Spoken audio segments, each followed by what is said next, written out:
Je m'appelle Léa Morel, et je me tenais silencieusement près de la station de café dans la salle de conseil aux parois de verre de Morel et Associés, une société d'investissement immobilier nichée au cœur du quartier de la Défense à Paris. La pièce vibrait d'une énergie nerveuse tandis que les associés réajustaient leurs boutons de manchette et murmuraient au sujet de l'offre de fusion surprise émanant du cabinet Revel, une firme montante basée à Lyon. Mon cousin aîné, Thibaut Morel, le directeur général de l'entreprise, s'était adossé avec assurance dans son fauteuil en bout de table, supposant que la réunion d'aujourd'hui n'était qu'une simple formalité, une plume de plus à son chapeau. J'étais ici depuis 3 ans, soi-disant en tant que secrétaire de direction, portant des robes neutres, sans maquillage, les cheveux attachés en un chignon strict, effacés et invisibles aux yeux de tous. Léa, m'interpella Thibaut, les yeux rivés sur son téléphone, assure-toi de servir ce grand cru d'Éthiopie, l'équipe de Revel a du goût, je ne veux pas d'une répétition du café bas de gamme que tu as servi aux auditeurs la semaine dernière. J'ai hoché la tête en me tournant vers la machine à expresso, alors qu'il ignorait que j'avais intentionnellement servi ce café de cafétéria pour les tester, pour observer comment les associés de la firme traitaient les gens qu'ils considéraient comme inférieurs à eux. Les résultats avaient été prévisibles et riches d'enseignements. J'ai préparé une cafetière d'un cru exceptionnel provenant de ma propre plantation à La Réunion, celle dont personne autour de cette table ne soupçonnait l'existence. Mon oncle Richard, fondateur de Morel et Associés et désormais semi-retraité, prit place en bout de table en adressant un sourire approbateur à Thibaut, toujours fier de ce neveu qui avait soi-disant sauvé l'entreprise après la crise de 2016. Commençons, dit-il, le cabinet Revel n'aime pas les retards. Thibaut répliqua que Revel ne ferait pas de difficulté car ils avaient tout le levier nécessaire, ce qui me fit presque rire intérieurement, car les projections dans son classeur étaient une pure fiction. Des chiffres que j'avais moi-même plantés car les véritables données se trouvaient dans les documents scellés de ma mallette. Le café, Léa, et ne trébuche pas cette fois, ajouta Thibaut avec un sourire narquois, se souvenant de mon premier jour où j'avais délibérément fait tomber un plateau pour voir si quelqu'un croiserait mon regard, mais personne ne l'avait fait, ni mes collègues, ni mon oncle, ni même Thibaut. Qui m'appelait autrefois sa petite sœur avant que je ne parte à 26 ans pour bâtir ma propre voie. J'étais de retour maintenant, et aujourd'hui, ils allaient enfin découvrir qui était le véritable propriétaire du cabinet Revel. Lorsque la porte de la salle de conseil se referma derrière la délégation de Revel, l'atmosphère changea du tout au tout, l'air devint lourd d'attente et je sentais chaque paire d'yeux calculer et anticiper les gains.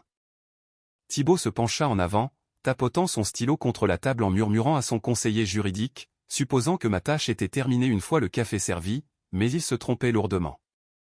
L'avocate principale de Revel, une femme élégante dans un tailleur bleu marine impeccable, ouvrit le dossier qu'elle tenait fermement et déclara qu'avant de poursuivre, certains documents devaient être examinés et reconnus par l'ensemble du conseil.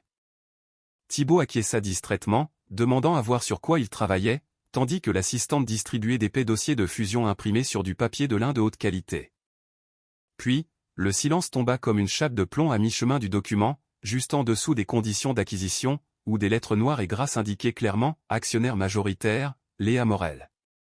Thibaut cligna des yeux, hébété, regardant mon oncle qui semblait tout aussi confus, tandis que les têtes se tournaient et que les pages bruissaient frénétiquement.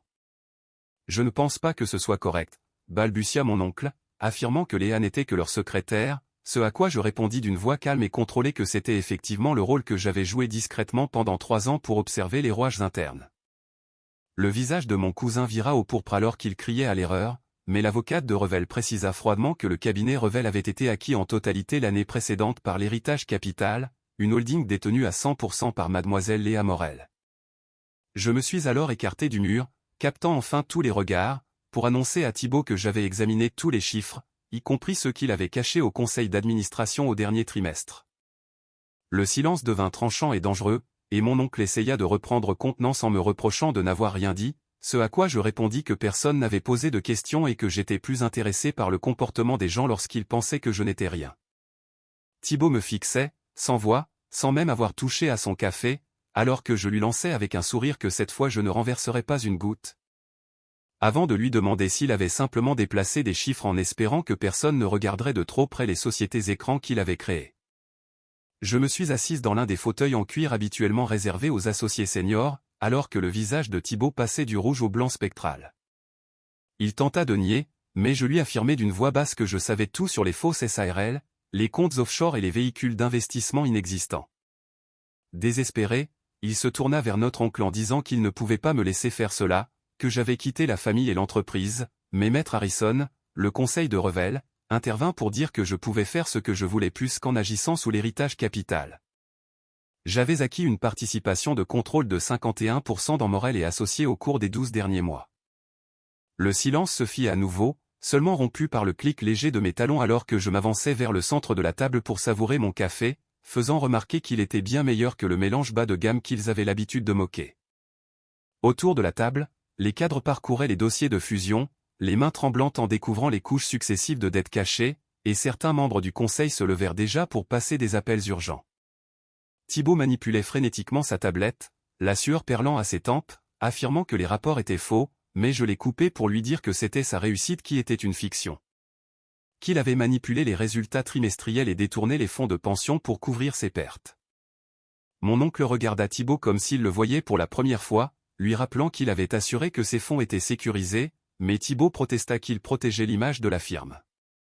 Je me suis emporté, lui reprochant d'avoir misé l'avenir des employés sur des mensonges, et lorsqu'un membre du conseil demanda si la société était insolvable, le nouveau rapport distribué par Harrison répondit de lui-même par un silence accablant.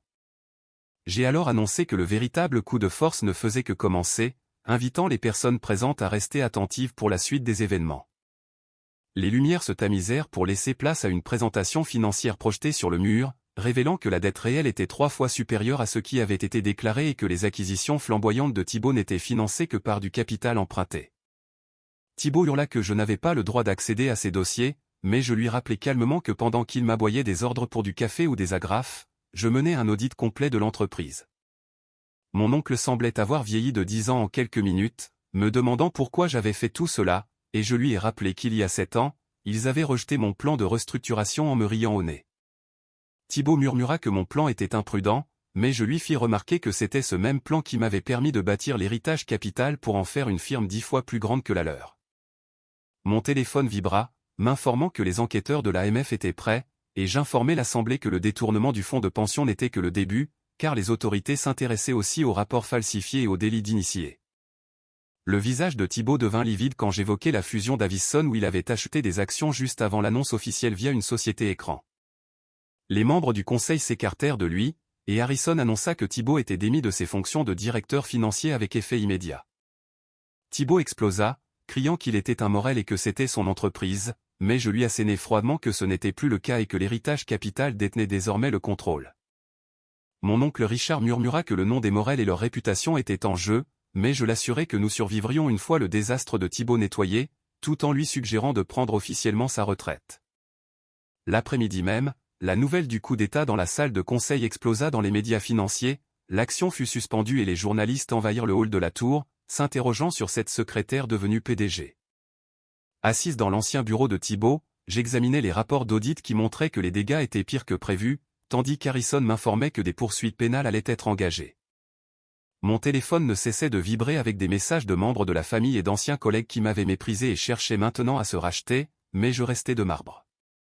Mon père entra alors dans le bureau avec un badge de visiteur, l'air fatigué, et je lui fis comprendre que ce n'était plus son entreprise car il avait cessé de la diriger il y a longtemps en fermant les yeux sur les agissements de Thibault.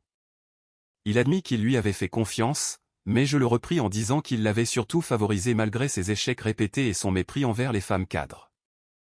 Il me demanda si tout cela me rendait heureuse, et je lui répondis qu'il ne s'agissait pas de leur donner tort, mais de me donner raison à moi-même, en construisant quelque chose de réel qui ne reposait pas sur des faux-semblants ou un nom de famille. Dehors, nous avons vu Thibault être escorté par la sécurité, ses cartons sous le bras et sa superbe envolée, et j'ai rappelé à mon père que les actions avaient des conséquences. Malgré les messages de l'équipe d'audit révélant encore plus d'irrégularités, je savais que j'étais là pour apprendre et reconstruire cette entreprise à partir de la base, là où Thibault n'avait vu que des zones d'ombre. Mon équipe de direction, des talents de premier ordre, arriva alors pour commencer la transition, et je demandai à mon père de rentrer chez lui se reposer. Il me demanda si je viendrais encore au dîner de famille, et je lui répondis fermement que ces dîners avaient pris fin le jour où il s'était moqué de moi 7 ans plus tôt. Tout en laissant la porte ouverte à un futur où nous pourrions nous parler d'égal à égal une fois qu'ils auraient appris l'humilité. Au cours des semaines suivantes, j'ai remodelé la firme, renvoyé les opportunistes et comblé les dettes avec mes propres réserves de capital. La presse m'appelait la force tranquille du monde des affaires, mais pour moi, c'était une transformation nécessaire d'une culture d'entreprise défaillante. Thibault a fini par plaider coupable, Mon père a pris sa retraite pour de bon, et le conseil a été reconstruit avec des administrateurs intègres. 6 mois plus tard, j'ai reçu une invitation au départ à la retraite de mon père avec un mot d'excuse sincère, reconnaissant qu'ils auraient dû m'écouter bien plus tôt.